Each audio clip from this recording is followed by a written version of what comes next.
نماز کے وہ 6 فرائض جن کا نماز کے اندر پایا جانا بے حد ضروری اور لازمی ہے۔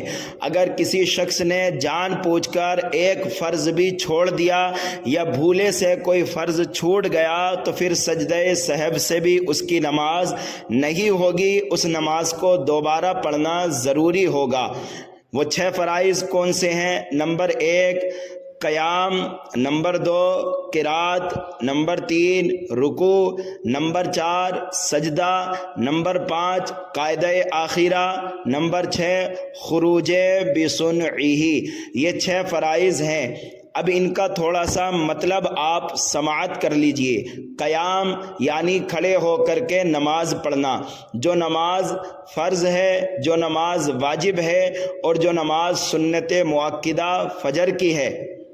ان نمازوں کو اگر کسی نے بغیر بیماری کے، بغیر عذر کے بیٹھ کر کے پڑھا تو پھر اس کی نماز ہی نہیں ہوگی۔ اگر کوئی بیمار ہے اور اتنا بیمار ہے کہ وہ بیٹھ کر کے سجدہ نہیں کر سکتا تو اب ایسی صورت میں اس کو چاہیے کہ وہ بیٹھ کر کے زمین پر نماز پڑھ سکتا ہے۔ لیکن اگر کوئی شخص سجدہ کرنے پر قادر ہے اور وہ کھڑے ہو کر نماز نہیں پڑھتا بلکہ بیٹھ کر کے نماز پڑھتا ہے تو پھر اس کی نماز نہیں ہوگی۔ نمبر 2 قرات یعنی فرض کی تیسری اور چوتھی رکعت کے علاوہ فرض، واجب اور سنت اور نفل نماز میں یہ قرات کرنا فرض ہے۔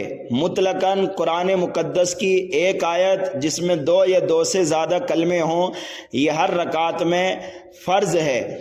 لیکن اس کے ساتھ میں اس چیز کا بھی خیال رکھیں، قرات جب کرتے ہیں یعنی سورہ فاتحہ پڑھتے ہیں یا سورت ملاتے ہیں تو اس کا اتنی زور سے پڑھنا ضروری ہے کہ نمازی اپنی آواز کو اپنے کانوں سے سن لے، اگر وہ بہرا نہیں ہے، کوئی شور و گل نہیں ہے۔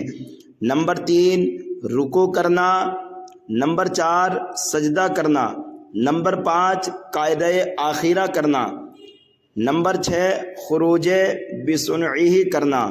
یہ نماز کے 6 فرائض ہیں، ان میں سے کوئی ایک بھی بھول کر بھی نہیں چھوٹنا چاہیے۔ خاص کر کے قیام کا اور قرات کا بہت زیادہ خیال رکھیں، اور مرد حضرات سجدے میں جانے کے بعد اپنے پیر کی انگلیوں کا بھی خاص خیال رکھیں۔ دونوں پیروں کی ایک انگلی کا پیٹ زمین پر لگنا یہ فرض ہے۔ اگر کسی نے اس طرح سجدہ کیا کہ دونوں پیر اٹھے رہے تو پھر اس کی نماز نہیں